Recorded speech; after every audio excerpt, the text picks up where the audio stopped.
তৃণমূলের দুই শিবিরের দ্বৈরথে উত্তপ্ত হয়ে উঠল বিধানসভার অধিবেশন।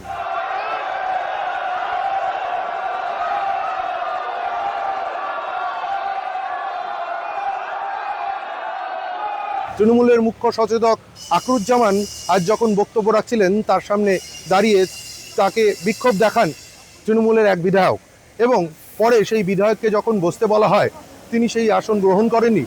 পরে স্পিকারের নির্দেশে তাকে অধিবেশন কক্ষ থেকে বার করে দেওয়া হয় এবং একদিনের জন্য তাকে সাসপেন্ড করা হয়েছে। এবং স্বরাষ্ট্র পার্বত্য বিষয়ক বিভাগের ভারপ্রাপ্ত মন্ত্রী ও শুভেন্দু অধিকারী, প্রতিমন্ত্রী বিশাল লামা প্রত্যেক বাজেট বিভেটের 2026-27 অর্থবর্ষে যে বাজেট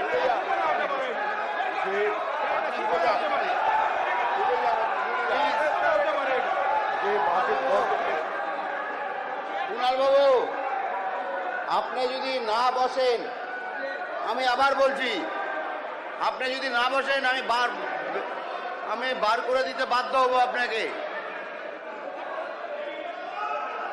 বার করে দিন তো, ওকে বার করে দিন একদম ইমিডিয়েটলি বার করে দিন, ওকে বার করে দিন। কোনো কথা শুনবেন?